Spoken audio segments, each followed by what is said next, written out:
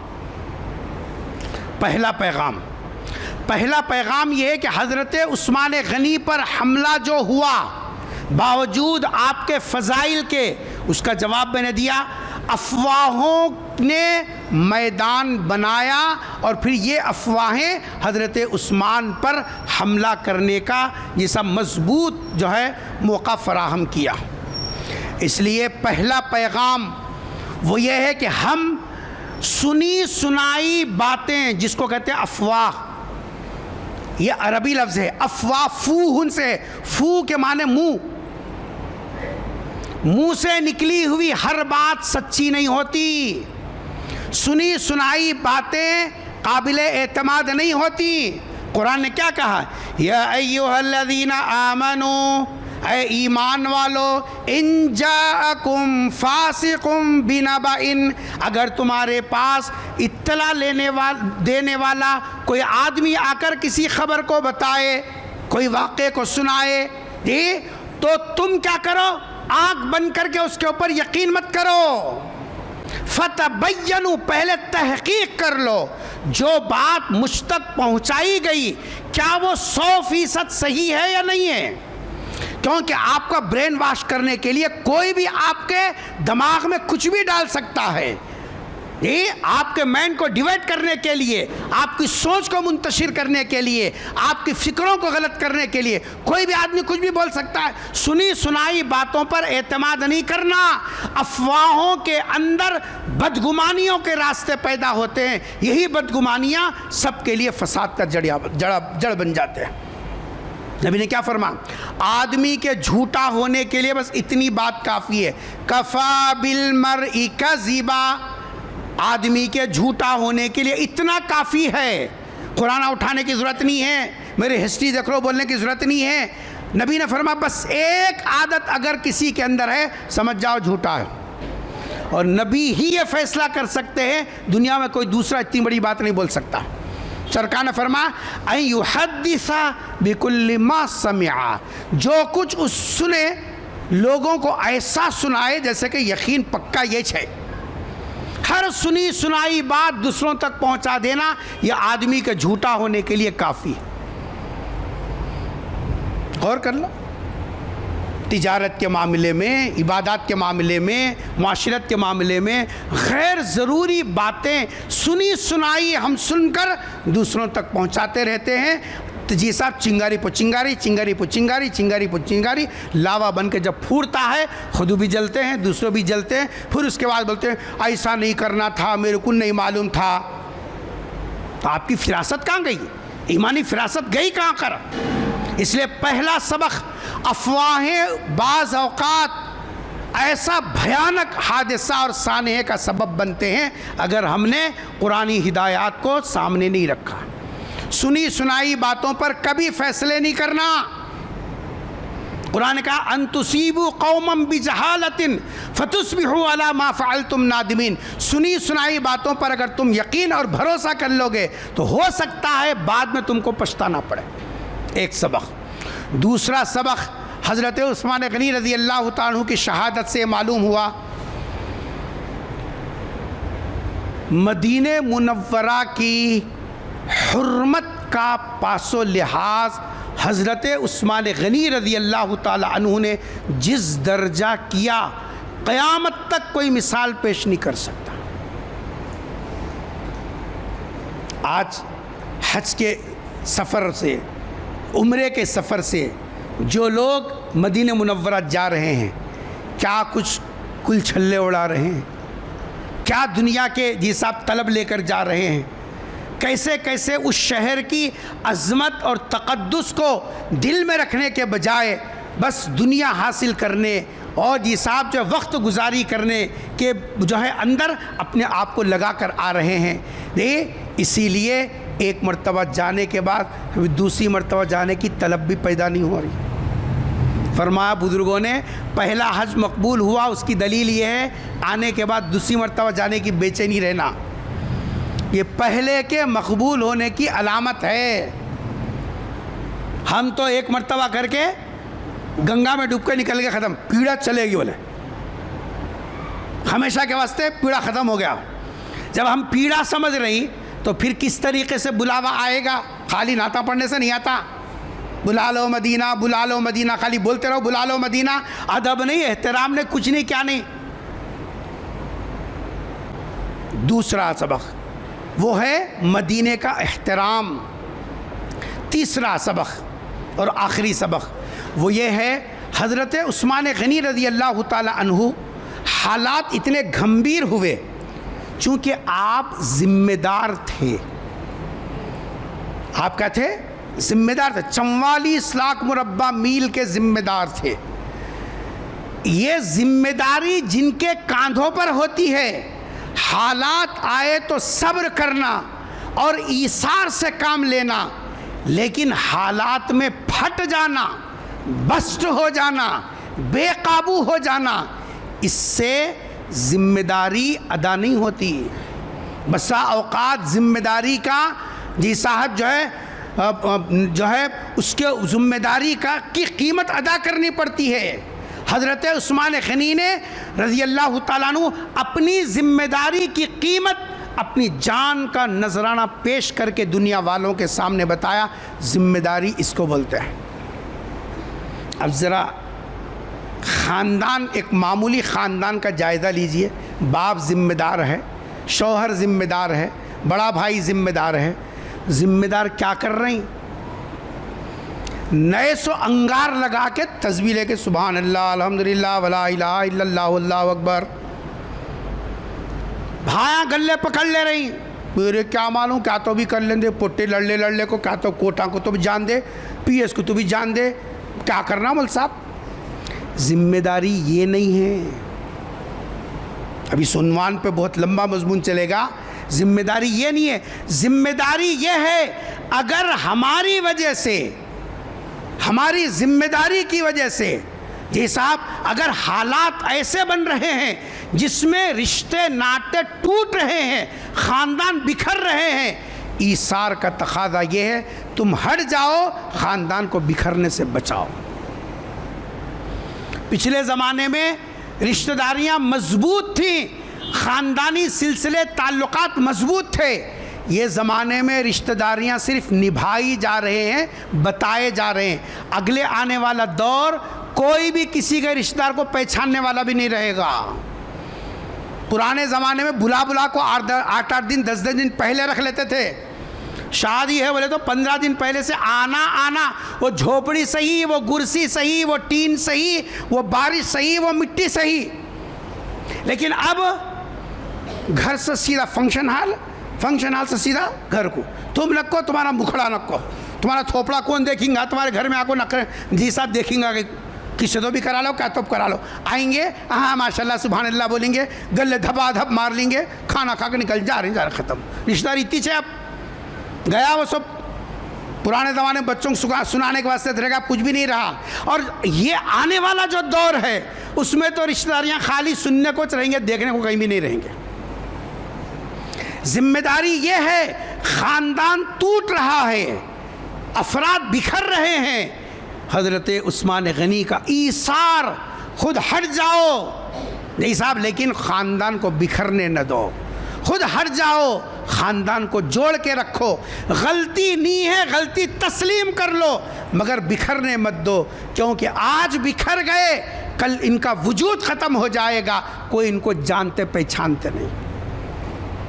معمولی پیسوں پر شوہر کا ہاتھ بیوی کے گلے پر چل رہا ہے، کہاں کی رشتہ داری ہے؟ معمولی جی صاحب جائیداد کے اوپر سگے ماموں کا ہاتھ بھانجی کے اوپر چل رہا ہے، کہاں کی رشتہ داری ہے؟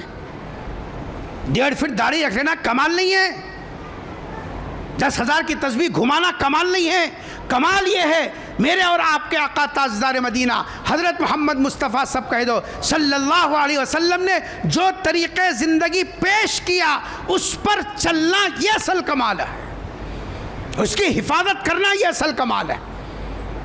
اللہ سے دعا ہے اللہ تعالی ہم سب کو اپنی زندگی کے اندر، اس گنہگار زندگی کے اندر اللہ تعالی ہم سب کو حضرت عثمان غنی رضی اللہ تعالیٰ عنہ کے اس شہادت کے واقعے میں جو ہمارے لیے عبرت کے پہلو ہیں اللہ تعالی ان سب کو سمجھنے اور اس پر عمل کرنے کی توفیق نصیب فرمائے۔ وما علینا الا البلاغ۔ السلام علیکم ورحمۃ اللہ وبرکاتہ۔